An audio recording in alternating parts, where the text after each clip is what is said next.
এটাই বলে দিতে চাই, রাইবি হত্যা বিচার যদি সঠিকভাবে না হয়, আমরা ছাত্ররা দেখিয়ে দেব আমরা কি করতে পারি। যদি বাজারে রাজপথে আমার নামতে বাধ্য করেন, আমার রাজপথে নামবো ইনশাআল্লাহ।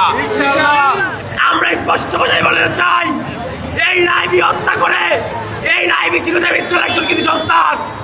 এই আজকের এই প্রতিবাদ সমাবেশ এবং সাংবাদিকের মাধ্যমে জানিয়ে দিতে চাই, যদি রাইবি হত্যার সুষ্ঠু বিচার না হয়, আমরা প্রয়োজনে ঢাকায় গিয়ে আন্দোলন করব।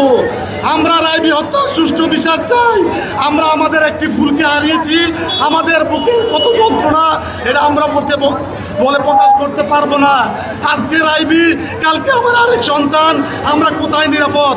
জনাব স্বরাষ্ট্রমন্ত্রী, পুলিশের আইজিপি, ঢাকা মেট্রোপলিটন পুলিশের কমিশনার এবং যাত্রাবাড়ি জোনের কমিশনারকে জানাতে চাই, অনতিবিলম্বে রাইবি হত্যার খুনিদের ফাঁসির দাবি আমরা জানাই এবং আসামিদের দ্রুত গ্রেপ্তারের দাবি জানাই।